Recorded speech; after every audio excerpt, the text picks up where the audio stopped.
Okay guys, I thought I'd do a quick video on bipods for rifles. This is my little selection, so just give you a quick run through. First of all, we start with the standard Harris. These are all the Harrises, these three.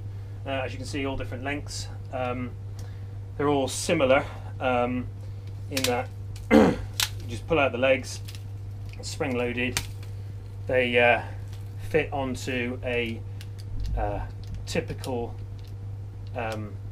rifle stud fastening.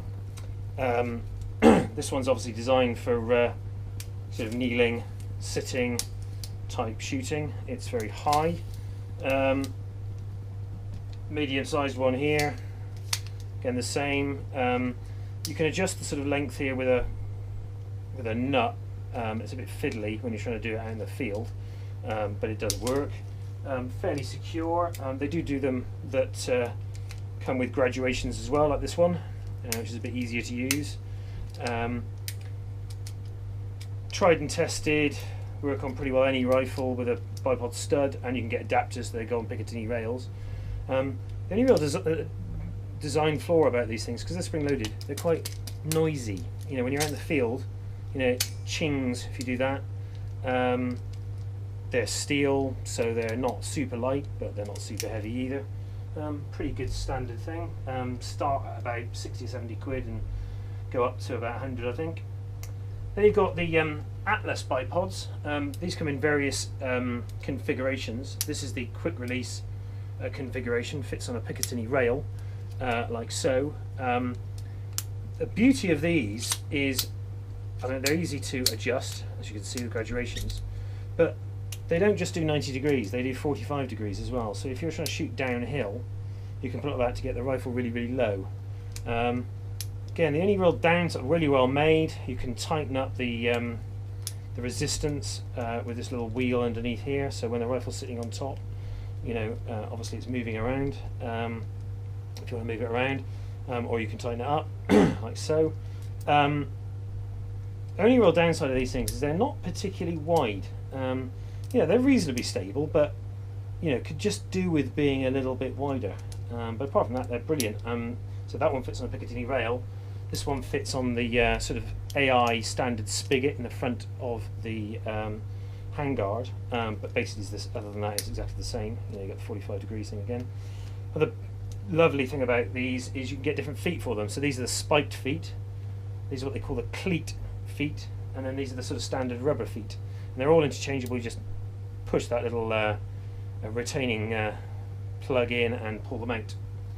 Again, quite lightweight, solid, good bit of kit. Then got the G&G bipod. This only has one setting, as opposed to the 45 degree. Again, it can be adjusted for length. Very lightweight, made of aircraft aluminium, very solid. Fits on a Picatinny rail quite easily. This one's been painted, obviously they just come as black as standard. Easy to deploy, very quiet to deploy. They again can be adjusted here for cant when it's on the rifle. Downside, really, they're quite high to start with, and they just go higher, and you can't put them on the 45 degree. But again, you know, they're a good bit of kit. These are Steyr manufactured. They fit on a spigot as well, but a spigot that is already attached to the rifle. These you in effect pull out to lock into place. They do the 45 degree thing. They come out. This is the lower one. Obviously, it's got a few different graduations. And then they do a bigger one, which is what I put on my 50 cal. But they're both basically the same. Again, they can be tightened up onto the spigot to stop them moving around.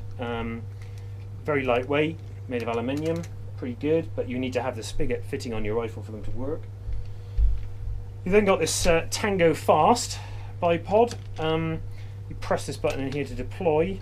They've got 3 height settings, which is push in like that and deploy them. Quite fiddly. Fits on a Picatinny rail style of hanger, but you need a tool, an Allen key, to actually lock them off. They're not sort of quick release as such. plastic, so very lightweight, but as I said, a bit fiddly and a bit high, really.